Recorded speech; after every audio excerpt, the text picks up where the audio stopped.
মহানবী হজরত মুহাম্মদ সাল্লাল্লাহু আলাইহি ওয়াসাল্লামের কাছে একদিন এক লোক এসে নিজের অভাবের কথা বলল। নবীজি অভাবী লোকটিকে ওসমান রাদিয়াল্লাহু আনহুর কাছে পাঠালেন।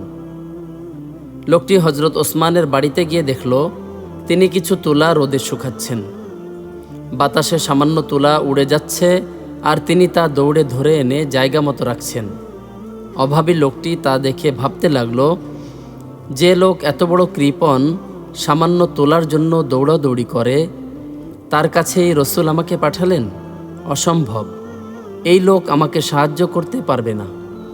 লোকটি চলে গেল। পরের দিন লোকটি আবার মহানবী সাল্লাল্লাহু আলাইহি ওয়াসাল্লামের কাছে গেল। নবীজি তাকে আবার ওসমান রাদিয়াল্লাহু আনহুর কাছেই পাঠালেন। লোকটি হজরত ওসমানের বাড়িতে গিয়ে দেখল তিনি রোদে গুড় শোকাচ্ছেন। মাছি ও পিঁপড়া এসে গুড় খাওয়ার চেষ্টা করছে আর হজরত ওসমান সেগুলোকে তাড়িয়ে দিচ্ছেন। লোকটি চিন্তা করল, যে লোক মাছি ও পিঁপড়ায় গুড় খাবে তাই সহ্য করতে পারছে না, সে আমাকে টাকা পয়সা দিয়ে সাহায্য করবে কিভাবে? লোকটি এবারও নবীজি সাল্লাল্লাহু আলাইহি ওয়াসাল্লামের কাছে ফিরে এলো। নবীজি তৃতীয়বার তাকে হজরত ওসমানের কাছেই পাঠালেন। এবার অভাবী লোকটি আর অপেক্ষা করল না, সে ওসমান রাদিয়াল্লাহু আনহুর কাছে গিয়ে নিজের অভাবের কথা বলল। হজরত ওসমান অভাবী লোকটির কথা মনোযোগ দিয়ে শুনলেন। এরপর প্রচণ্ড রোদ থাকায় কপালে হাত দিয়ে মরুভূমির দিকে তাকালেন। দেখলেন একটি মাল বোঝাই করা বিরাট উটের বহর তার বাড়ির দিকে আসছে। তিনি লোকটিকে বললেন, একটু ধৈর্য ধরুন, আমি বিদেশে ব্যবসায়ী কাফেলা পাঠিয়েছিলাম, আজ তারা ফিরে আসছে। উটের বহর থেকে যেই উটটি আপনার পছন্দ হয় আপনি বেছে নিয়ে যাবেন। উটের বহর কাছে এলে লোকটি মালবোঝাই সর্দার উটটিকেই নিয়ে যেতে লাগলো। কিন্তু সমস্যা দেখা দিল, সর্দার উটটি যেদিকে যায় কাফেলার মালবোঝাই বাকি উটগুলো সেই দিকেই যেতে লাগলো।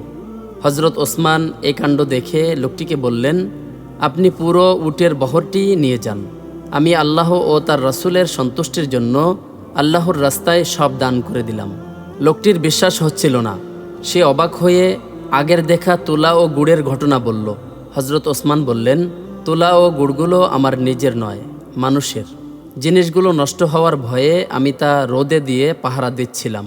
তুলা বাতাসে উড়ে গেলে কিংবা গুড় মাছি ও পিঁপড়ায় খেলে আমানতের খেয়ানত হবে, তাই আমি সেগুলো বাতাস ও মাছি পিঁপড়ার হাত থেকে রক্ষা করছিলাম। সুবহানাল্লাহ।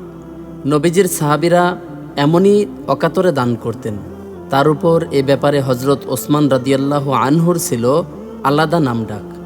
হিসাব করে চলা এবং দান করা এক জিনিস নয়, তাই আমরাও অপচয় করব না, কিন্তু সাধ্যমতো দান করব।